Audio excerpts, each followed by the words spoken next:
സംസ്ഥാനത്ത് അതിതീവ്ര മഴ തെക്കൻ ജില്ലകളിൽ വ്യാപക നാശനഷ്ടമുണ്ടായി. തിരുവനന്തപുരം, കൊല്ലം, പത്തനംതിട്ട ജില്ലകളിൽ നിരവധി വീടുകൾക്ക് നാശനഷ്ടമുണ്ടായി. തലസ്ഥാനത്ത് വിവിധയിടങ്ങളിൽ ശക്തമായ കാറ്റിൽ മരങ്ങൾ കടപുഴകി ഗതാഗതം തടസ്സപ്പെട്ടു.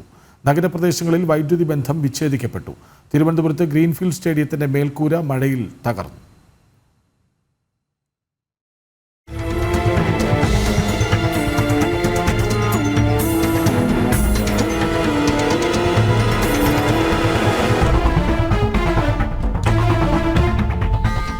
സംസ്ഥാനത്തെ അതിതീവ്ര മഴ തെക്കൻ ജില്ലകളിൽ വ്യാപക നാശനഷ്ടം. തിരുവനന്തപുരം, കൊല്ലം, പത്തനംതിട്ട ജില്ലകളിൽ മഴയിൽ നിരവധി വീടുകൾ തകർന്നു. തിരുവനന്തപുരം ജില്ലയിലെ വിവിധയിടങ്ങളിൽ ശക്തമായ കാറ്റിൽ മരങ്ങൾ കടപുഴകി വീണ് ഗതാഗതം തടസ്സപ്പെട്ടു. നഗരപ്രദേശങ്ങളിൽ വൈദ്യുതി ബന്ധം വിച്ഛേദിക്കപ്പെട്ടു. തിരുവനന്തപുരത്ത് ഗ്രീൻഫീൽഡ് സ്റ്റേഡിയത്തിന്റെ മേൽക്കൂര മഴയിൽ തകർന്നു വീണു. കൊല്ലത്ത് മഴ തുടരുന്നു. രാവിലെ മഴയ്ക്ക് ശമനം ഉണ്ടായിരുന്നുവെങ്കിലും പിന്നീട് ശക്തി പ്രാപിച്ചു.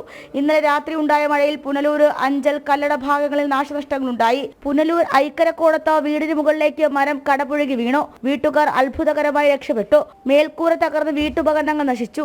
അഞ്ചൽ ഇടമുളയ്ക്കലിൽ വീടിന്റെ മതിലിടിഞ്ഞു വീണു. പടിഞ്ഞാറേ കല്ലട, തിരുവാറ്റയിൽ ഇലക്ട്രിക് പോസ്റ്റിന് മുകളിൽ മരം വീണ് പ്രദേശത്തെ വൈദ്യുതി തടസ്സപ്പെട്ടു. മഴയിൽ പത്തനംതിട്ടയിലും കടുത്ത നാശനഷ്ടമാണ് ഉണ്ടായത്. കോന്നി ഭാഗത്താണ് കൂടുതൽ നാശനഷ്ടം. തണ്ണിത്തോട് ഭാഗത്ത് വീടിന് മുകളിലേക്ക് മരം വീണു. ഇളകൊള്ളൂരിൽ മരം കടപുഴകി വീണതിനെ തുടർന്ന് സമീപത്തെ വൈദ്യുതി പോസ്റ്റ് ഒടിഞ്ഞ് വീട്ടിലേക്ക് വീണതായും റിപ്പോർട്ടുണ്ട്. മഴ ശക്തമായതോടെ ജാഗ്രത പാലിക്കണമെന്ന് ജില്ലാ ഭരണകൂടം ജനങ്ങൾക്ക് നിർദ്ദേശം നൽകിയിട്ടുണ്ട്. ജനം, തിരുവനന്തപുരം.